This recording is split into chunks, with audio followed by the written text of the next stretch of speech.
What if I told you you don't have to go all out?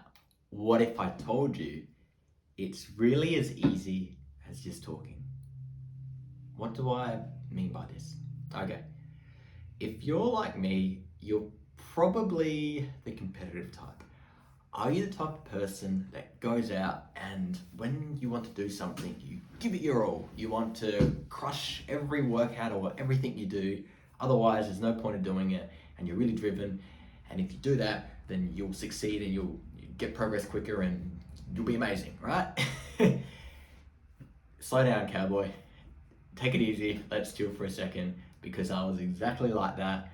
And I don't want that to happen to you, and that's not the right frame for this. What exactly do I mean? I'm Salvatore. I work a 9 to 5 job. I'm trying to get into my fitness, build consistency, have lifelong, athletic performance. In this video, this is now marks the third in a series where I'm taking you through everything you need to know about getting started with running. And kind of what this video is about is the start of the training. And why is this? I had to learn the hard way. The mentality I shared at the beginning of this video is that going all out isn't really going to help us long term necessarily. Seeing as this is the third video in the series, I would like you, if this is your first time watching, welcome, subscribe, go to the right after this video and watch the first 2 videos in this series, because this is kind of broken down in a step that kind of builds on it, and each video comes out every day. So you'll kind of be able to see in the seven video series how the whole picture fits together. And I'm kind of taking you through the steps you need to undertake.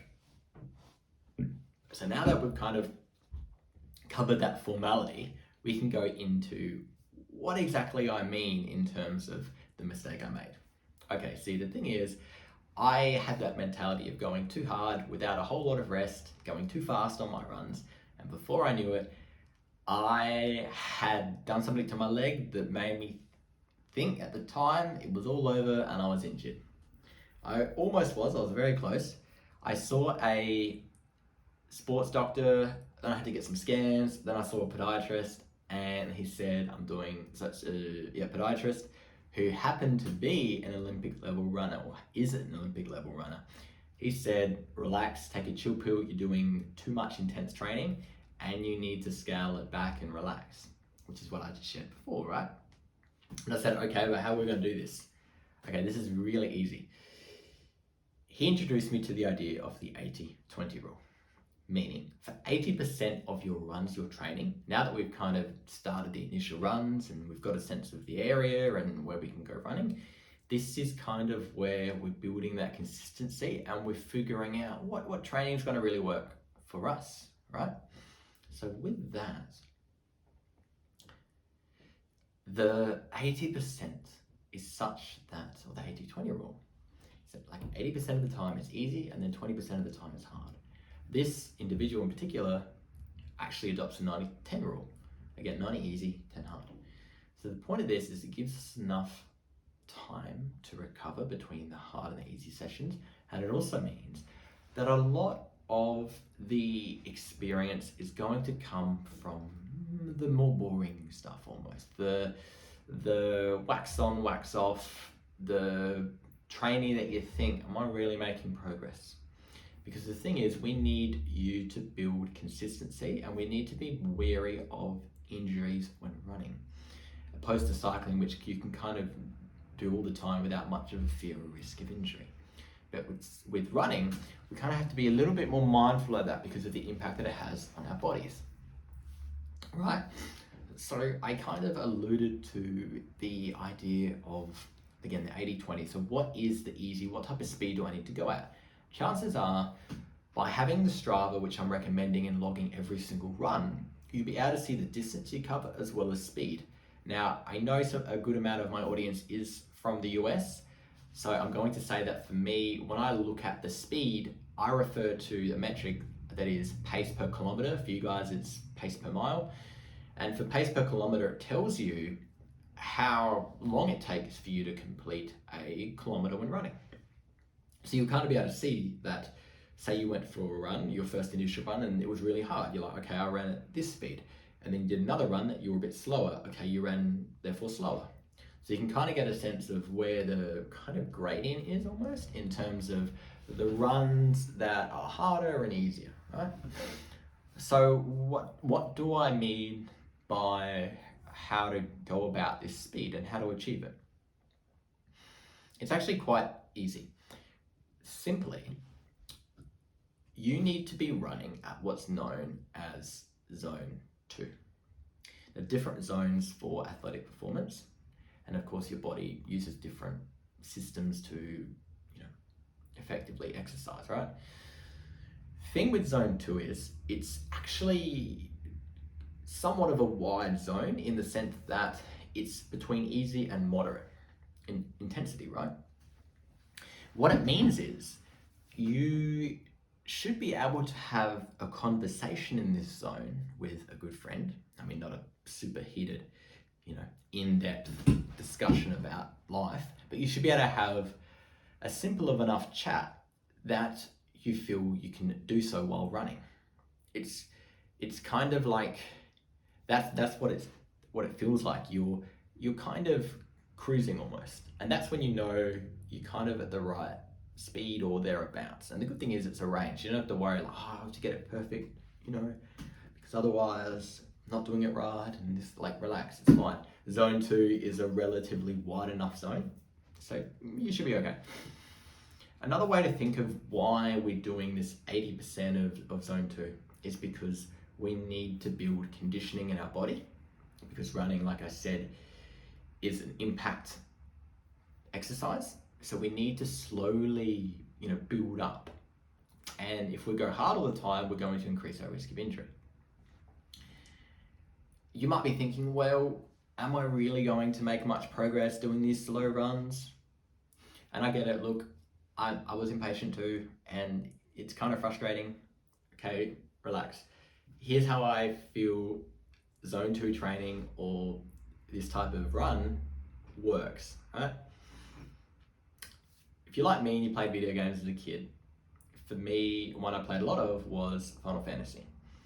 In Final Fantasy, when you're out in the big world, you walk around, and every few steps, I don't know exactly, you have what's known as a random encounter, where you'll battle an enemy, and these battles are pretty straightforward. They're not like a boss fight, but they're more like you just have to press attack button, and you'll pretty easily kill the enemies without much issue. You won't really have to heal up and do much. It's pretty straightforward. You'll get somewhat of an experience from this, but if the magic is that you can do a lot of these, and then over time that experience will compound.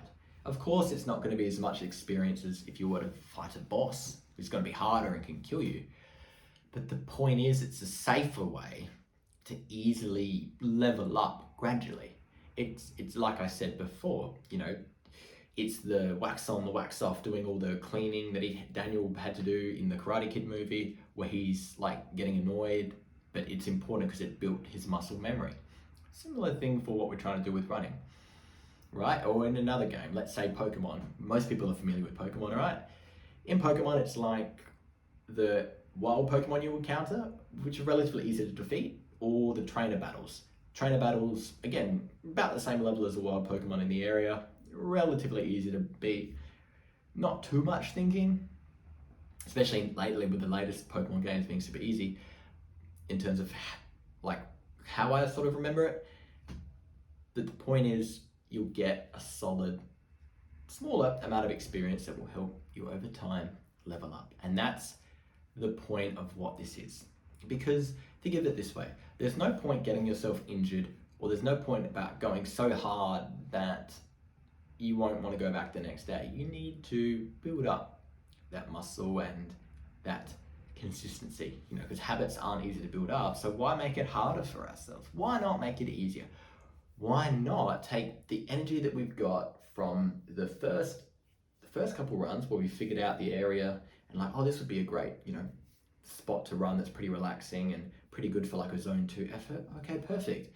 That's where we're going to go. So it's kind of like that map that you've charted helps you to have the ability to do those runs with more confidence, knowing that it's okay, you don't have to attack the workout. That time will come. That will come in the 20% of your training, right? Or 10% as well. Another way of looking at, 90-10 opposed to 80-20.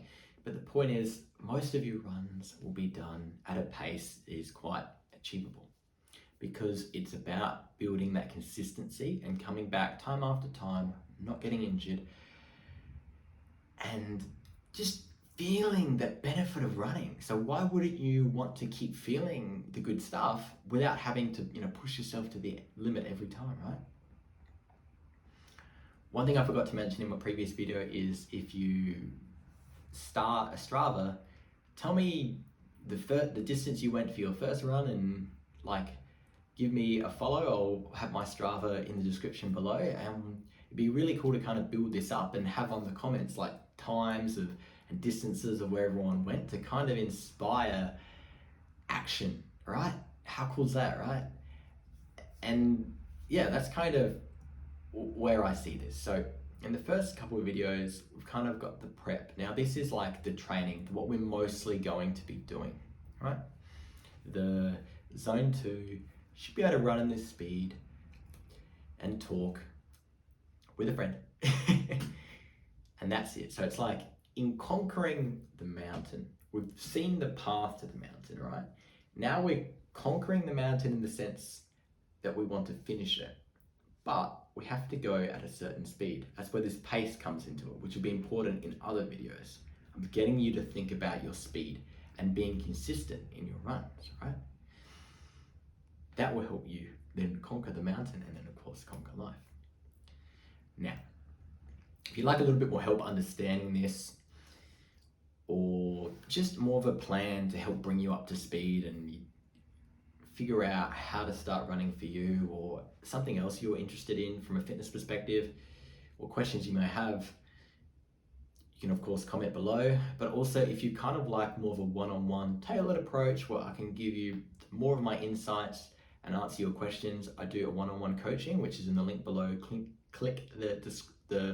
In the description, click the link below, and you'll be able to see how you can ask a number of questions to me, and then I can look at those questions, answer them, and then before our session, which you'll pick the time, we can have a really good informative discussion, stepping through everything you'll need to know and kind of giving you that knowledge and empowerment to feel confident in conquering the mountains and conquering life.